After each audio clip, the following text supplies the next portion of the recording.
always wonderful to be with you on this particular platform, the conversation, because the truth is, this place will look at what is happening around the society, community, country, globally, and we pick on one or two of them, we masticate it, and we also, very importantly, ensure that we proper solutions.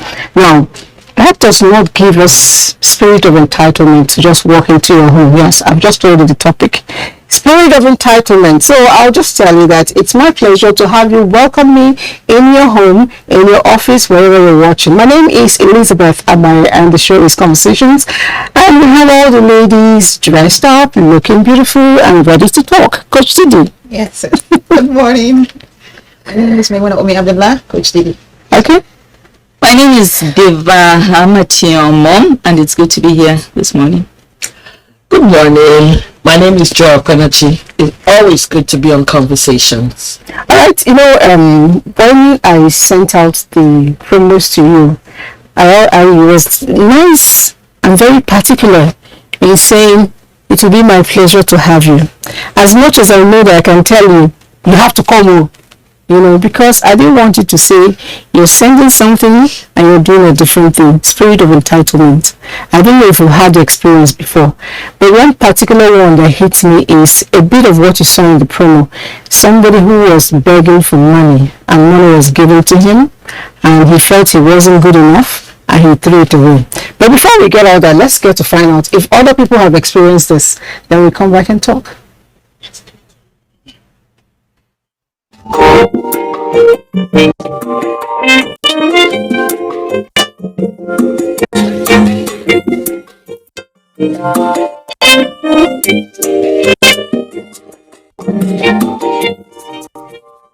Generally, I think nobody should feel entitled to anybody's time, money, or influence, or maybe attachments, because we live in a very crazy world and things are not like it used to be before.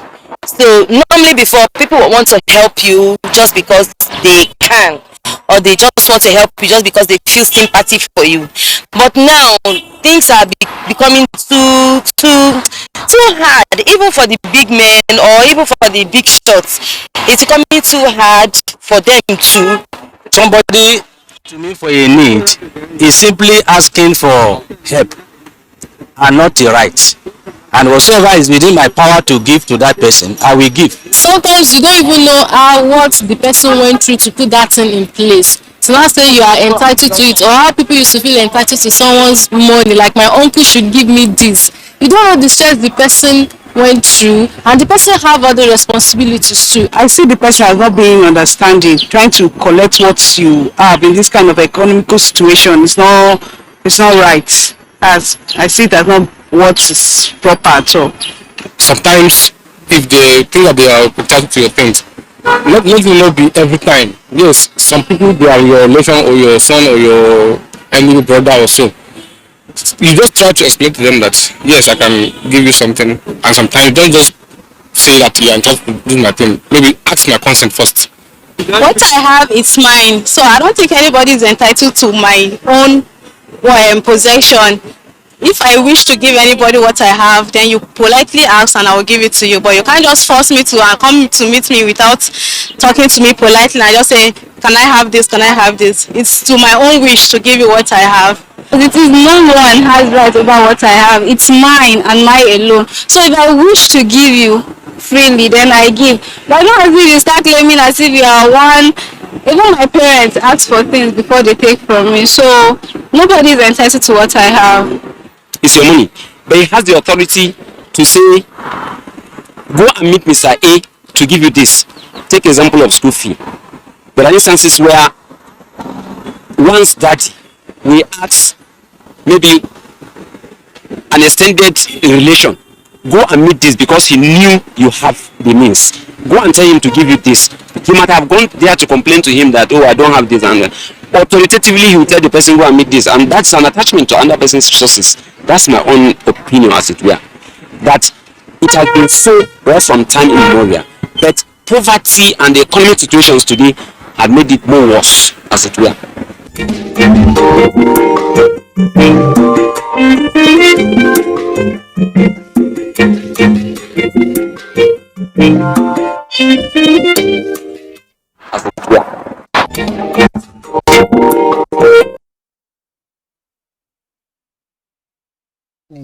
that we have moved from a certain, pedestal. Instead of going up, we're actually going down. I don't know, depends on where you're looking at it from. We used to condemn spirit of begging. Yeah. That is not our culture.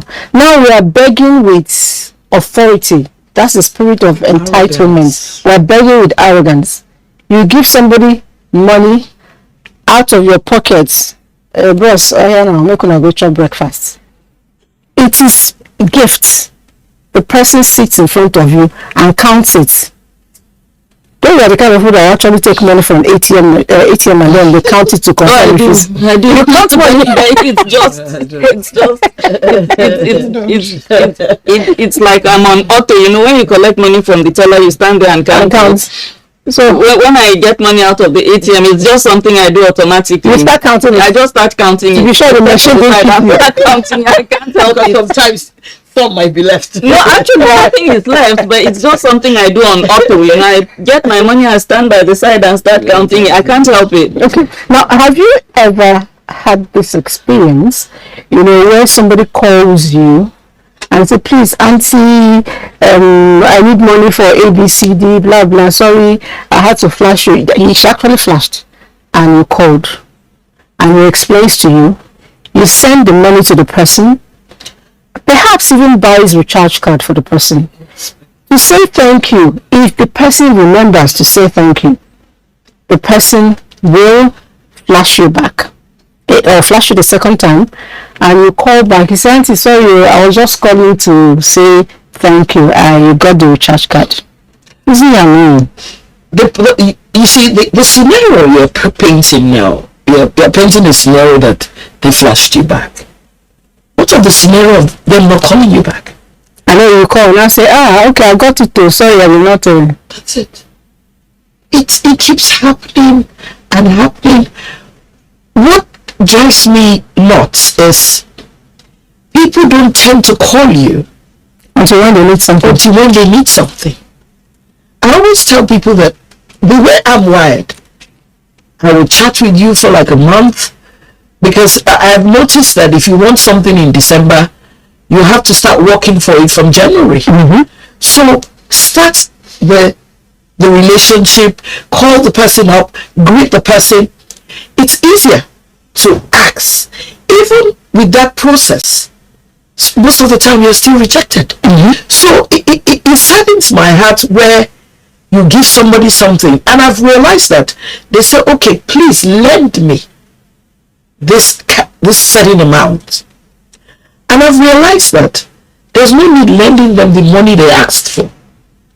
Anything you have, give, and know that, write it off. That's it.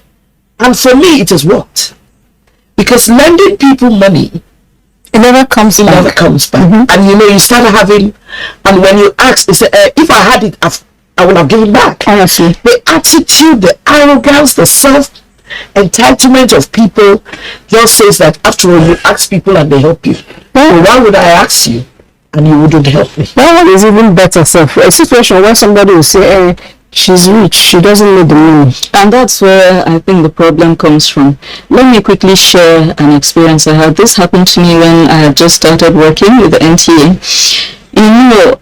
There's this perception people have that because you appear on TV, you have money. All air personality.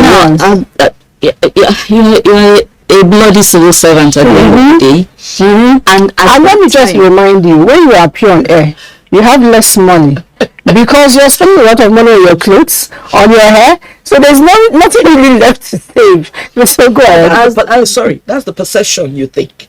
But for we that see you guys outside, we think that NTA funds you guys, so please don't blame people. Anyway, I had just started working with NTA at the time. I served, was retained. At the time, my salary was something in the region of 3,000 naira. Which, even if you take it today, that would be that was 98.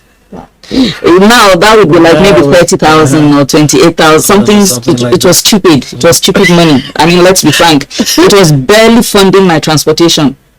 I'll be very blunt.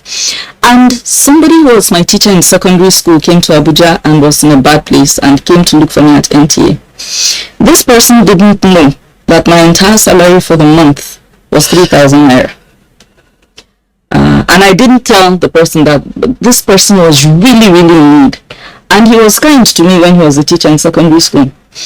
This person will never know that I ran around and begged and borrowed money from people, anybody I could get a hold of, and got 5,000 naira. Wow. Put it together and gave it to this man, and he looked at it as if I gave him, if I gave him poop. I wanted to die. Because the man is not related to me. This was, I'm talking secondary school, so this was a gap of like at least maybe some 7-8 years later. It wasn't somebody I was constantly in touch with, but I figured that for this man to come to me, he must be in a very, very bad state. This is something I don't do for myself. As a person, if I'm in need, I don't run around begging and borrowing. I manage myself. If I borrow it from very close relatives, I give you a date of when I'm going to pay you back. If that day is approaching and I don't have the money, I let you know in good time that I promised you I'll pay you this money at the end of the month. Something has happened. I will not be able to pay, but please give me another 2 weeks and I'll pay you back. I do not recall, there's nobody I know that I've borrowed money from with the intention of paying back that I haven't paid back. And if I'm not in a position to pay back, I tell you why. So that I put myself to great pains, ran around, begged, borrowed this money, put it together, gave it to this man with respect in an envelope, and he sneered when he collected that money. It was like I felt stabbed, but I didn't. What was I going to say? Nothing. I would have collected my money back. Person, Collect your money back. Unfortunately, the next person that is going to come to you We'll suffer it. No, I'm not like that. Really? I'm not like that. I take people on a case by case basis. Fantastic. I don't visit the sins of one person on another person. Oh, you did this. Emeka did this to me, so definitely Peter is going to bear the brunt of it. I don't live my life that way. But that was what that person did to me. That's a good one. It's sad because it's just one of many instances. But this one really cut me deep because I practically humiliated myself to get money and give him. I don't do that for myself.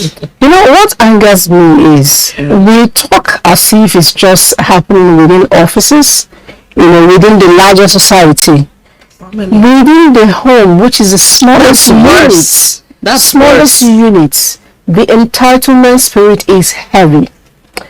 From the husband to the wife, from the wife to the husband, and from the parents to the children, children to parents. Everybody feels entitled. The man feels it's his right to wake up in the morning and not dress bed. It's his right to go and pee and not flush the toilet. It's his right to sit down on the table and food appears. At the end of the day, the woman complains. Both of you are possibly working, or the woman is a full-time housewife, whatever it is. What's wrong with helping out a little?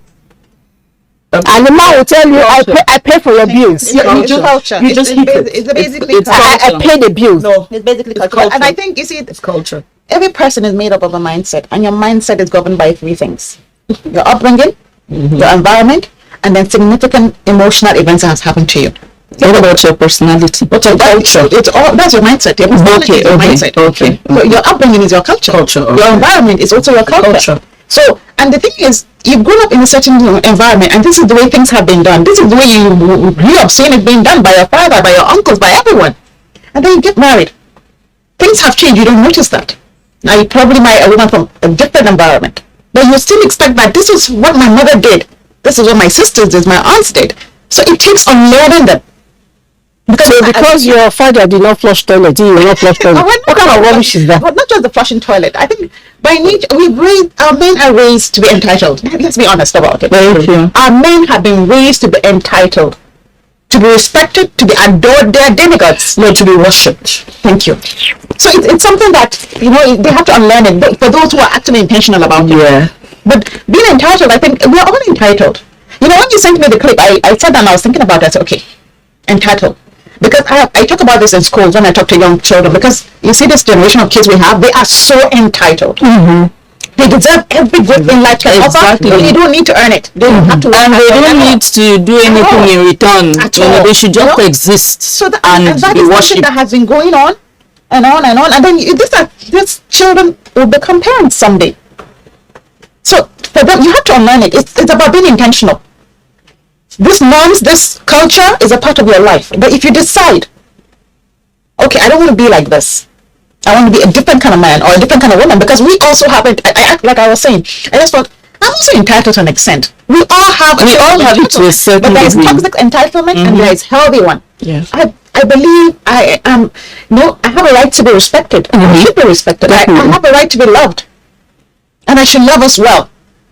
But the toxic one is when you feel everybody is nothing. You are one special person. Exactly. And you don't need to work hard to earn the things that other people earn, and every good thing should come to you first. Then the crumbs can go to other people. Now that's the one we should talk about.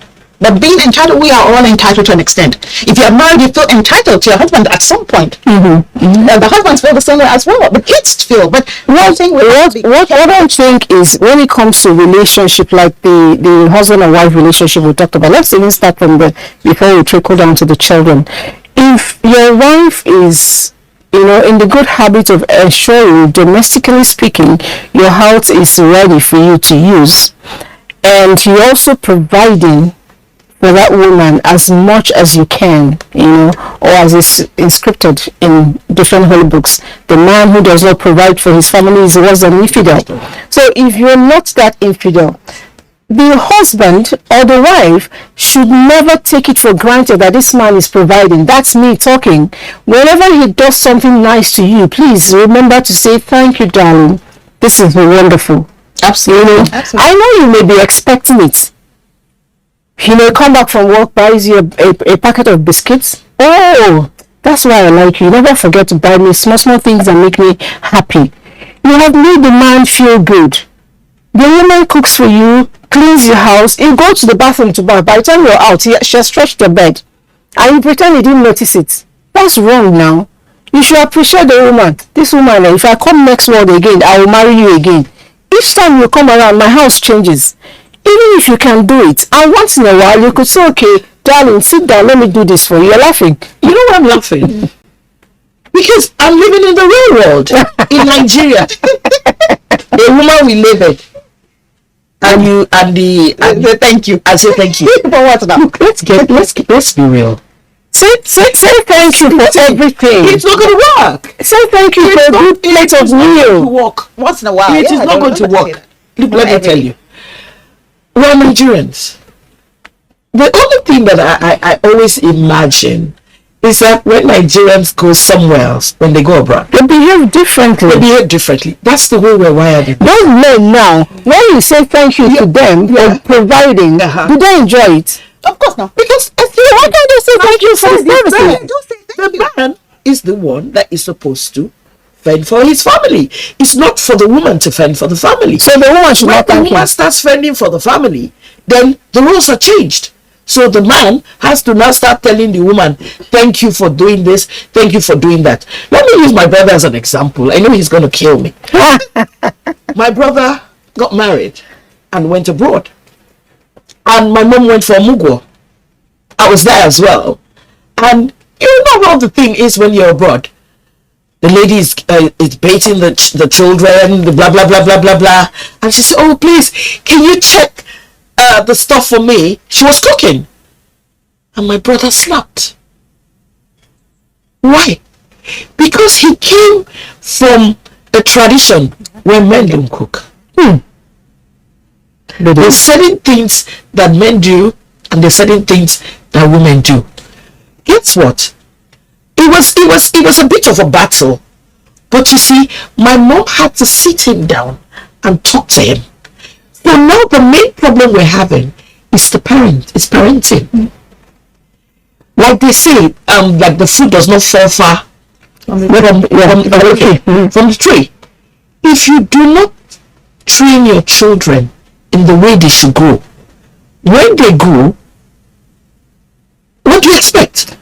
going to what you said, Yes. if parents are, relating with themselves at home, Yeah. and they do not know how to, appreciate one another for, good job, good services rendered, Yeah. children learn more Yes. by what you say. Yes. So if my father is not going to tell my mother, thank you for this lovely plate of meal, who am I to tell my mother, thank you for cooking? So why don't the mothers teach their kids? Thank you. So that's what I'm saying. The mothers will teach. The husband also will be part of it. Like you said, his parents. One person will not make a child do. So why the children will always watch, what you're doing and copy it. So we should learn to make our children appreciate every single thing we give to them. Every single service we give to them. And we too, on our own, when our children clean properly, when our children do things, they go extra mile to do it. Let's say thank you for the regular ones. A big thank you for the ones they've done extra mile. I'll tell you, yesterday, we had a script. No, that was on Monday. We had a script to produce for promo. And we didn't really discuss a drama bit of it. But my winning team, as I call them, went out there, did sing what they did, what I sent to you, and added drama. They didn't discuss that with me. When I was previewing, I saw the beats. I was very happy. And I said, thank you for the extra you added for me. I don't know. The normal thank you would have done it. But I'm sure that day they felt extra happy. I didn't give them anything. Just that thank you. Appreciation. It's important. I would have been feeling okay, I'm entitled. Shebi is my production. Even if you did it, it's your job. So as parents, we should begin at home to teach our children to appreciate things by also appreciating our children. Because you paid school fees does not mean your child must come first. So if I come first, you should thank me.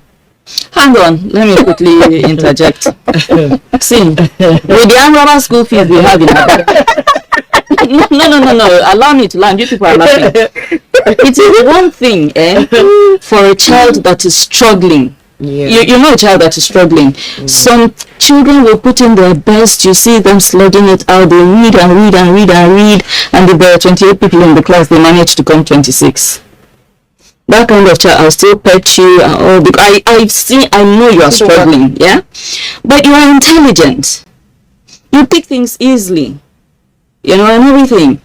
You are intelligent. I mean, like, you're intelligent. I can see you are intelligent. And you've made it a habit of, if there are 15 people in the class, you come 16. When they're 15, you come 16. I mean, like, we're not in that era, and I don't believe in laying on of hands. Yeah? But I'm going to sit you down. We're going to have a conversation, sweetheart. Do you think I picked this money off the ground? You are excelling at everything else. You managed to use YouTube and learn this one. You used just reading something from Wikipedia to learn the other thing. But the one that teacher is actually standing inside the class and teaching you, and I'm paying millions. I'm paying 6 months worth of salary. That one you now went and failed it and came and you want me to give you a pat on the back. It doesn't work for me that way. Okay, so let me tell you again why I'll give a pat on the back. Circumstance why I'll do that. If I check what we call the average, and the average is above 80, I won't be angry. Reason is I'm not looking at position. Is important to me. Then another thing again is I want us to learn to de-emphasize certificates and position. Like you said, my child is good at this, my child is good at that. We should begin to up their skills rather than emphasize on those cognitive content of the child. So we should. I think laziness as well. Yeah, I'm not saying let me tell you something. I want to follow up from what she just said. Okay. So many parents are self-entitled that their kids have to read medicine. Yeah. Their kids have to do this. They have to do that. And the kids are good in art. So now we're saying the kids are failing. But you know what? Why don't we check first? Did this child want to read this? Did this child want to study this? If I come now and say, Mommy, please, I want to be a footballer. What's the next thing? There are raining courses and you say they've started sending people from the village to come after you. what I expect the parents to do is that, why don't you check what your kids are good at? If they're good at it, why don't you support them? Don't be self-entitled. Oh, my friend's child is a doctor. So he has a kid there's a doctor in the family, there's a lawyer. You must also be mama doctor. That's it. So now, most parents are self-entitled. At that and point, the kids have to read certain things. At that point, so when they start, parents' fault. so when they start coming 16 out of 15, can I come in here? too bad. Let's be realistic. Yeah. I remember when my son told me he wanted, because when you're saying they had to smile, my son told me he wanted to come. In fact, he didn't tell me. He finished secondary primary school, and then I was looking at the yearbook. His mates were putting they want to become doctors and engineers, and I saw my own dear boy he want to become footballer. Honestly, I didn't feel I needed a conversation, really. But at the same time, I just asked, because in my head, God forbid bad thing. It will not happen, God forbid. But I decided, listen, I don't think about being an intentional parent. Yeah. So I said, let's talk. Down. So fantastic. Football is beautiful. I know you love football. You have a passion for football. I said, but you can do both. Yeah. Because what if you want to be signed up by a school, by a club and things like that? That's beautiful. But which means you're actually depending on somebody else to see you and take you. What if it doesn't happen? So let's find a way. You can go to school and still do football by the side. So if your football works, beautiful. You're a guy, I'll become your manager. Fantastic. I will have that conversation. But in Nigeria today, to tell my child, and like you said, this is school fees. The father is trying to pay all this money, and then you come back and become football. Football. And football, perhaps you don't even excel in it. I know. The truth is, at the end of the day, you need to have a degree at least as backup. I agree with you. Push comes to shove, you get a job in the civil service. That's it. That's it. If you get an injury, that's it, and that's all. You haven't gone to school. So honestly, this football matter, we like it too, and we love our kids. But I beg, go to school and do football. All right, so let's move it away from the home now. We've dwelt on that a little bit and bring it maybe perhaps in a work environment. Yeah. I want to believe that spirit of entitlement is everywhere, and even in our offices, where government says we should be doing 8 hours a day for 5 days. And perhaps you're a shift worker and you do 8 hours on Monday, 8 hours on Wednesday, 8 hours on Friday. And the rest of the days, you probably don't do anything. If we begin to pay you by the hour, the way it's done abroad, that's 24 hours. Are we going to be happy? The answer will be no. So why don't we do the right things? Do we pay? No. Before, what I tell people is, when you signed to do a job, you knew about that job. You still pleaded, I beg to apply. Yeah. Then you come in, you start complaining about the salary. Yeah. Did they write in the employment letter that they are going to increase your salary from 50,000 to 200,000 after 1 year? There was nothing like that. Let me see if I understand you clearly. I understand. Are you saying that the worker who does not put in 8 hours every day for 5 days is shortchanging the system? I want to be sure. No. What I'm saying is that some workers do not even show up at work. Yes. Some do show up and do very little things. But then most of those people are the ones that will complain first if things are not going their way. Liz, let me ask you something. If your maid is supposed to come to work and she doesn't show up and you don't say anything, whose fault is it? It's you. It's me. It's your fault. Listen, I want to believe that everybody in this place right now, if we are given free rein, do what you please. Like me, I've never even bath this morning. Yes, I would be lying down in bed. Somebody would have given me breakfast in bed safe, and then I'll be watching my favorite crime channel. Then when I feel that I'm smelling enough, I can get up and go and take my bath and come back and come and lie down again. And if you have employed me and you allow me to do that, it's on you. It's not my fault, because at the end of the day, yours truly will look after myself. And if I'm supposed to turn up at work today, and my boss, Mr. Olo Poroku, is the kind of person that doesn't mind whether I come to work or not, I'll go and spend time with my boyfriend. You know, she said something about work. I was quiet for a few minutes. Yeah. Because honestly, I hope my boss is not watching this. My daughter said something. My daughter was 9 years old. One day she said to me, Didi, you need to get fired. Jesus. Your daughter said to you? That's the kind of children I raise. I raise children who are assertive, who can speak, and I tell them what's right and what is wrong. And I always tell them to please call me to order when I do something wrong. Fantastic. So that they would always be there for themselves as well, to take responsibility for themselves and for me.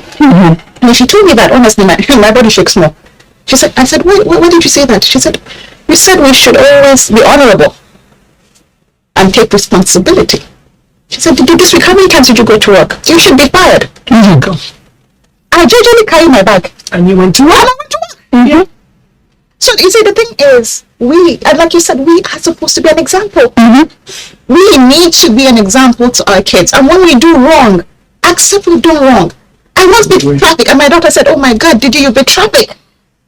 And I had to try to make excuses. And I just said, I shouldn't have done that.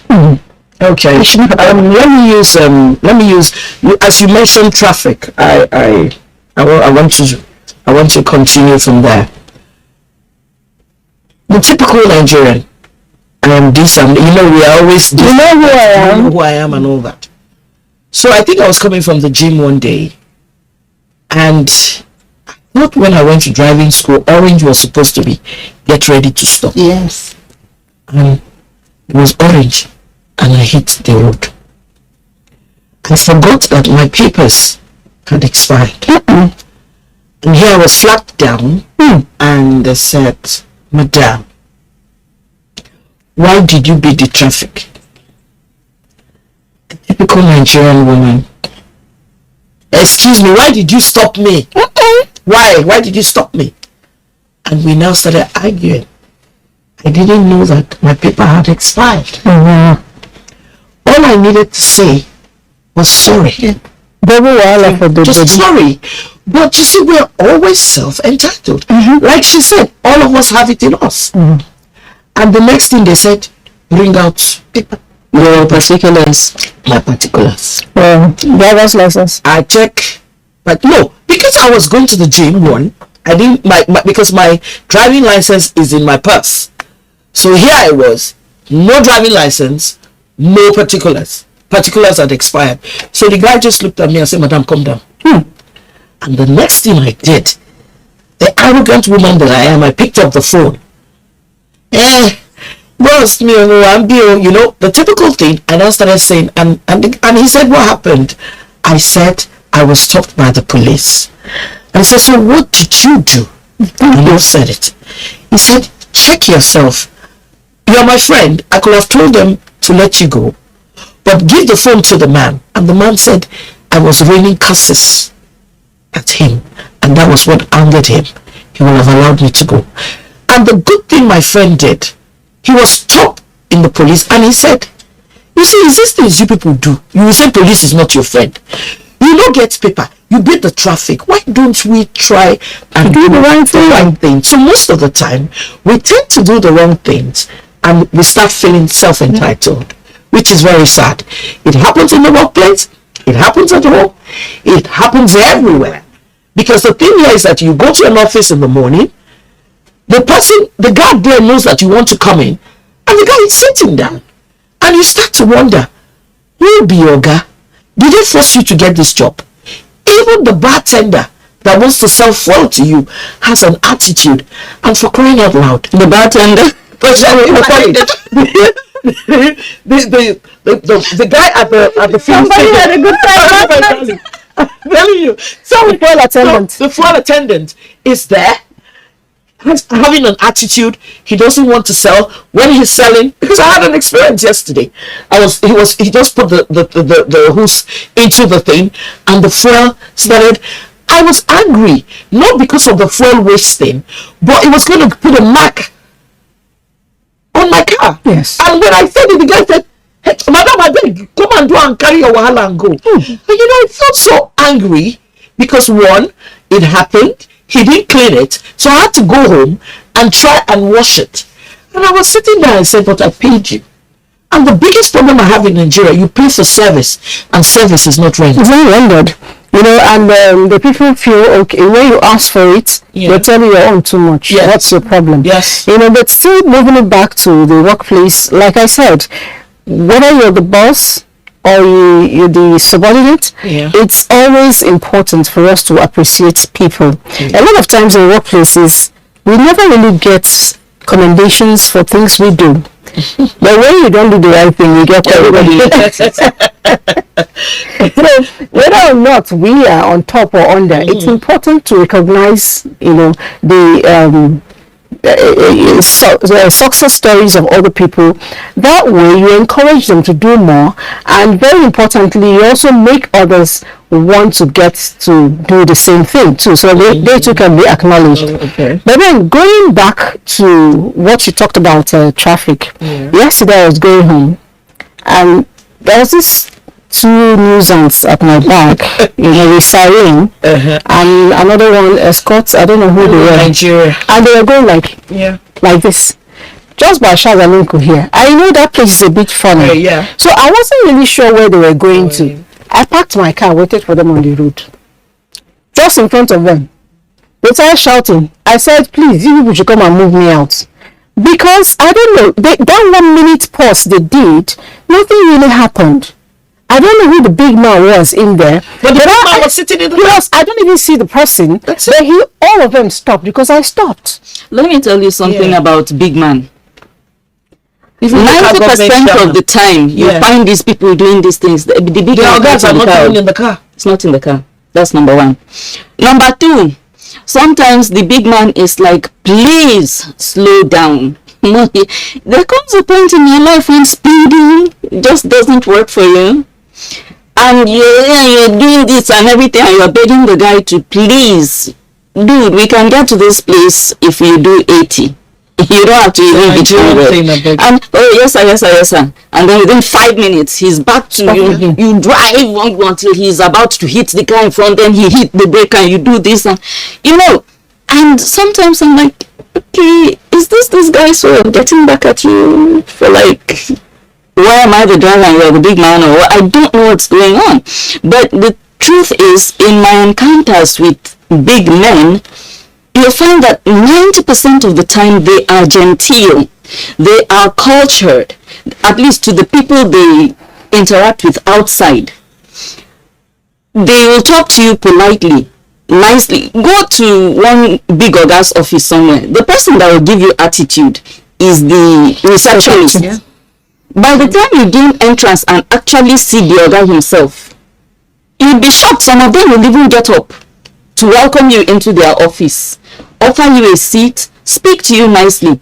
By this time, receptionist has finished looking you up and down, you greeted you inside her throat and other things, and you wonder what is going on. So sometimes we blame these big ogas, and it's not really their fault. So what I was saying, but you see, for me, you are saying that most of the people that I know, not in the car. No, but most of the time I know they're in the car. He was in this car. Most of the time I know, like, if you see the military people, if they're not in the car, the thing is covered. If that person, the guy is not in the car, the thing is covered. But when they're in the car, the thing, what do you call it? The number plate. Not the number plate. They have this. The seal. It's like a seal. It's out. Okay. Now let me use this example. I always say sometimes that, sorry to say, most people who are in office don't deserve to be in office, because most of these people don't understand what being in office is all about. Example. I will use a family friend as an example. He was the Minister of Information, Emeka Chikelu. He used to drive himself to work, so it was easier for him. If you go to his house, he was doing the same things he was doing when he was removed from power. He didn't have a problem.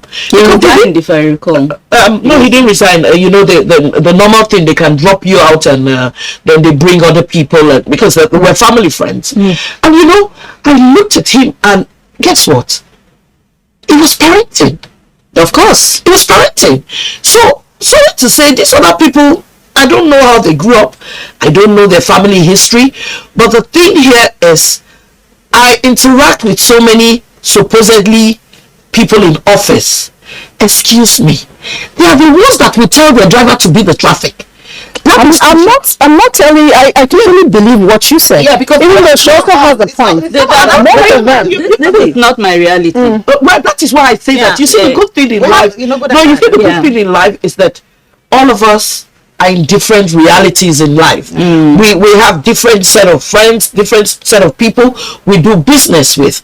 So now is, how do you want to know that is the position that they are in if they don't beat the traffic? They don't queue up for anything. They go to the gas station. They just beat all the line. Say, okay, I had an experience. I was there, and the traffic, the light was red, and the next thing I heard at the back of my car was a bang. They move it. No, they bashed my car. And the next thing, when I came out, if you see the policemen that came out, I wasn't afraid, but guess what?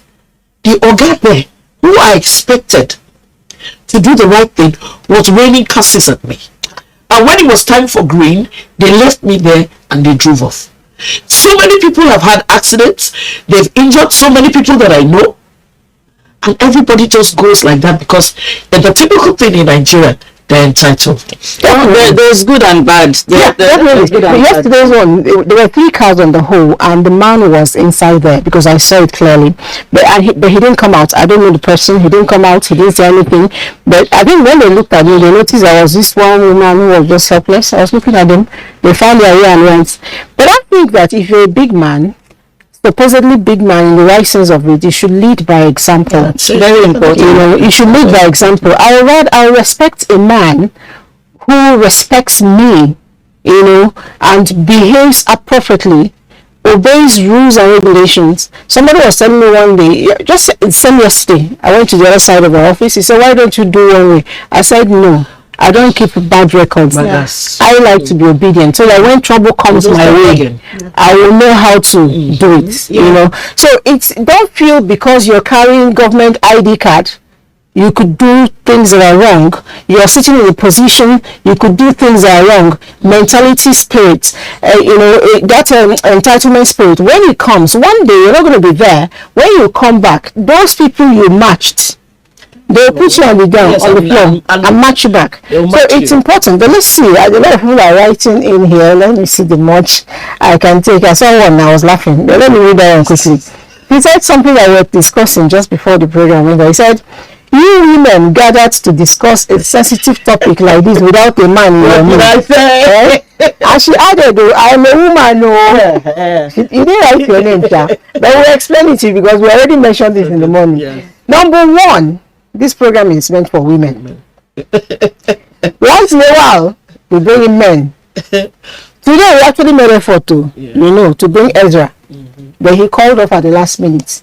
If you were a man, I would have said, okay, walk across and join us, but you're not. So I'll go ahead and read the next one. Sisterly, please, God is aware of what you did. Even the person didn't regard it. I am Cletus. I am from Rivers. Well, I don't hear the story. Okay, your story. Okay, good morning, amazing women. My name is Nelly Teslim. I bet to say that some things still do work in Nigeria despite our cultural antecedents. My husband is very empathetic. Oh, that's nice. He verbally appreciates me. Please help me thank Mr. Teslim and all my efforts, and that makes me want to do more. Even when I change the decor at home, he immediately shows that he's a world. He cooks when he is free, yet we live in Nigeria. He added, she added, Unfortunately, he is the opposite of a typical man where I come from. I tell you, these things truly depend on upbringing and personal training. Okay, let's take one more before we comment on that. My name is Dairo. First time I'm watching from the other side. Beautiful show. Nigerians naturally feel entitled to everything it's wrong and we need to change it. I know this Dayo, thank you. You're joining Billy. Good. Okay, so this woman that she says her name is Nelly Teslim. I quite appreciate. Maybe we have a way of saying thank you to her for appreciating her husband. But then there's something she said here. She said when the man appreciates her, she wants to do more. I'd like us to, talk more on, feedback when people are properly motivated, which is that appreciation. You see, I don't even understand how people are able to see effort and not appreciate it. I don't understand. You see, this Almighty God that created us, Loves it. in the Christian way, Christian tradition, we are told that the more you praise God, the more you get out of Him. And in fact, when you are facing your deepest troubles, your deepest challenges, that is when you should praise God even more, because of the blessings that flow therefrom. We are made in God's image and likeness. True. I'm the kind of person who I'm not looking for praise, I'm not looking for flattery, but genuine appreciation makes me feel like going above and beyond. I feel like bending over backward to do even more. I actually hate flattery. I hate undue praise. But if I know that this thing I did for this person is genuinely appreciated, the next time I'm going to do twice, 3, 4 times as much. And I don't think it's just me. So I don't understand it when men are particularly guilty of this. I don't know why men really take it for granted. I know we've said it's culture and things like that, but okay, if you are that kind of man, from today going forward, try to be more intentional. When your wife does those things that are, after all, it is her duty, say something nice. If you don't want to thank her for the meal because after all you gave the money for it, you can tell her the meal is tasty. Even if it isn't. Even if it isn't, find something good to say about it. The thing is, most people know their shortcomings. Sure. So if I put a very salty meal in front of you, I'm already praying to Almighty God that you didn't notice. So if you eat it and you're like, I would have taken so much more, but I'm full, but that was nice, thanks, and I know it's salty, but the fact that you didn't throw it in my face and make me feel bad about it will make me, the next time I'm going to be more careful. Okay, I know last time this meal was salty and this man managed to understand. And it's not just that, every other thing. And the wives too, for the women who feel that after all he's my husband, he must do this, that and the other, saying thank you is just bare courtesy. It shows that you are aware. It shows that do you know how many men's wives are looking after them? Then your husband will manage to pay school fees, give you pocket money, bring money for food, parent and everything, and you'll be collecting it as if. Some women are bringing the money and they still get beaten. And get beaten up and everything. I think that, you see, I've always believed that this hadith I learned as a 10-year-old child, it has always taken a very, I don't know, I just can't let go of it, about you're not a true believer until you love for your brother what you love for yourself. It has been my, what you call, the mantra. It has always been my mantra. Treat people the way you want to be treated. Treat every time. When something happens to me and I'm about to blow up, I ask myself, would I be happy? If we are conscious of that, it's just emotional intelligence. Empathy. Treat people the way you want to be treated. If I serve you something, or I'm served something, it makes me feel good, and I would love for you to say thank you. I would say thank you to you. When I say thank you, I grew up knowing that every time that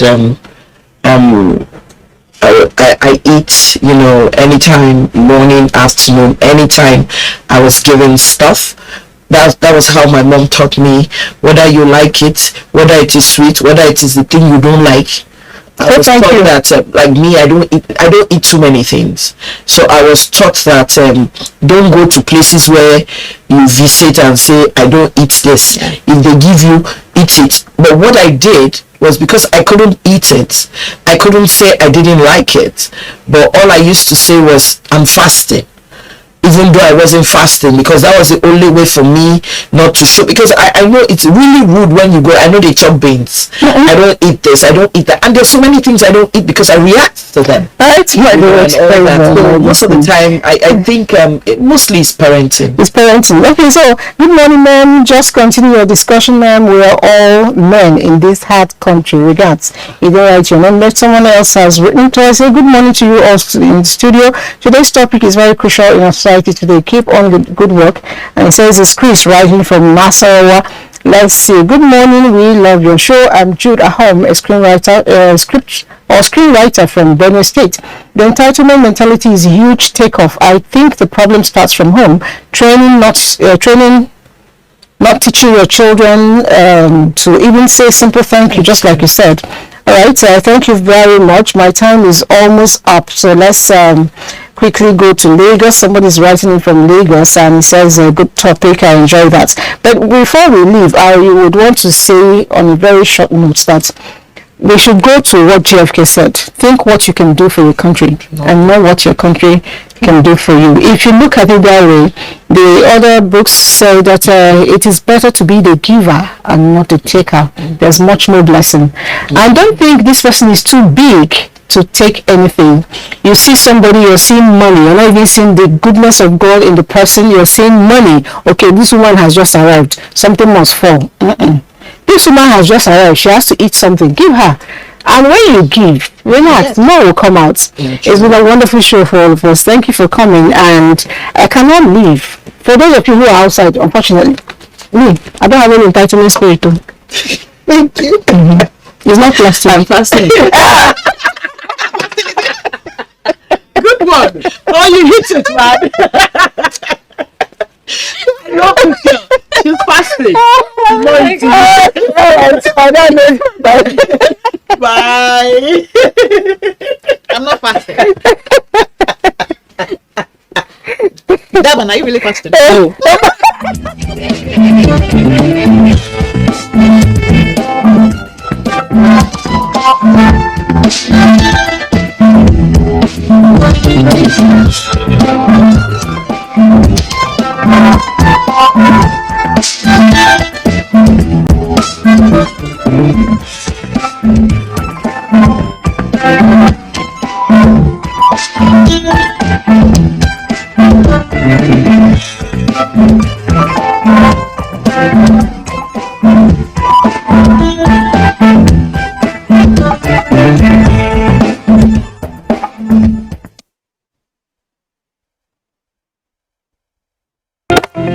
Although social media as a channel of communication